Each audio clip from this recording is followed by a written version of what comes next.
IIT Roorkee में विकसित भारत विषय पर सेमिनार का आयोजन किया गया, जिसमें मुख्य अतिथि के तौर पर विधानसभा अध्यक्ष रितु खंडूरी ने शिरकत की। सेमिनार के माध्यम से आईआईटी के छात्र छात्राओं को विकसित भारत के उद्देश्य और लक्ष्य के संबंध में जानकारी दी गई। इस दौरान विधानसभा अध्यक्ष रितु खंडूरी ने कहा कि आज के समय में ये बहुत जरूरी है कि सनातन भारत में जो पुरानी पद्धतियां रही हैं उन्हें सहेज कर रखा जा सके और आज के युग में साइंस के साथ समन्वय बनाकर 2047 तक विकसित भारत बन सके। इस पर चर्चा की गई। उन्होंने कहा कि आज के समय में युवाओं को ये समझना होगा, तभी हमारा देश श्रेष्ठ भारत और विकसित भारत बन सकेगा। वहीं रुड़की विधायक प्रदीप बत्रा ने कहा कि आज का सेमिनार बहुत महत्वपूर्ण रहा है और सेमिनार के माध्यम से छात्र छात्राओं को जानकारी दी गई कि प्रधानमंत्री नरेंद्र मोदी की सोच विकास के साथ विरासत को संजो कर रखना है और 2047 तक हमारा राष्ट्र विकसित भारत के साथ आत्मनिर्भर भारत बनेगा। आईआईटी रुड़की में जो हमने ये कार्यक्रम किया है सस्टेनेबल एनर्जी @ विकसित भारत 2047 पे हम लोगों ने यहाँ पर एक सेमिनार आज होने जा रहा है, उसमें मैं भी आई थी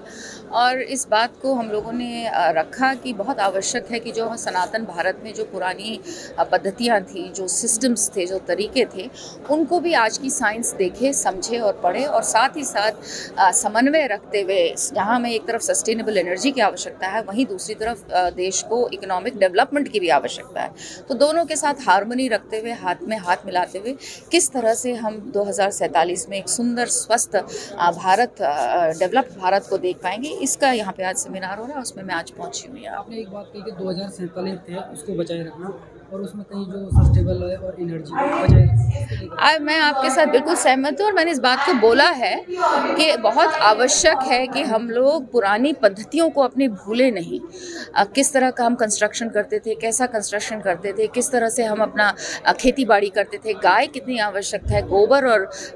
काउ यूरिन कितना आवश्यक है, गौमूत्र कितना आवश्यक है, इन चीज़ों को हमें देखना होगा और आज के बच्चों को उन चीज़ों को समझते हुए, आज की पढ़ाई के साथ जोड़ते हुए किस तरह से हम अपने देश को एनर्जी उसकी सस्टेनेबल कर सकते हैं, कैसे हम सूर्य, पानी और विंड और बायोमास को किस तरह से हम यूज़ करते हुए अपनी नॉन फॉसिल एनर्जी की जो हम परिकल्पना करें वो किस तरह से हम पैदा कर सकते हैं, इसकी चिंतन करना चाहिए। मैं तो कार्रवाई नहीं कर सकती हूँ, सरकार कार्रवाई कर रही है और जो कुछ भी इलीगल है वो टूटना चाहिए।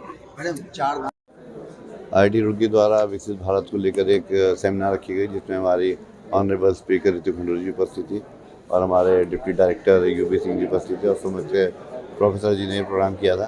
तो आज यहाँ पर आकर बच्चों के बीच में अच्छा लगा। बच्चों को विकसित भारत के उद्देश्य और लक्ष्य के बारे में बताया कि जो लक्ष्य हमारे प्रधानमंत्री दिया है उसको पूरा करना हमारे सबकी जिम्मेदारी बनती है और हम इस ओर बढ़ें, आगे बढ़ें और विकास भी और विरासत दोनों को हम लोग संजो कर आगे बढ़ाएं, क्योंकि विकास से ज़्यादा विरासत भी ज़रूरी है। और विकास अगर होगा तो हमारी जो विरासत है, हमारे जो संस्कार हैं, संस्कृति है, हमारे जो ग्रीन बेल्ट्स हैं, हमारा जो ग्रीन टेक्नोलॉजी है, उसको आगे बढ़ाने का हम लोग काम करें तो निश्चित रूप से बात 2047 में विकसित भारत भी बनेगा और आत्मनिर्भर भारत भी बनेगा।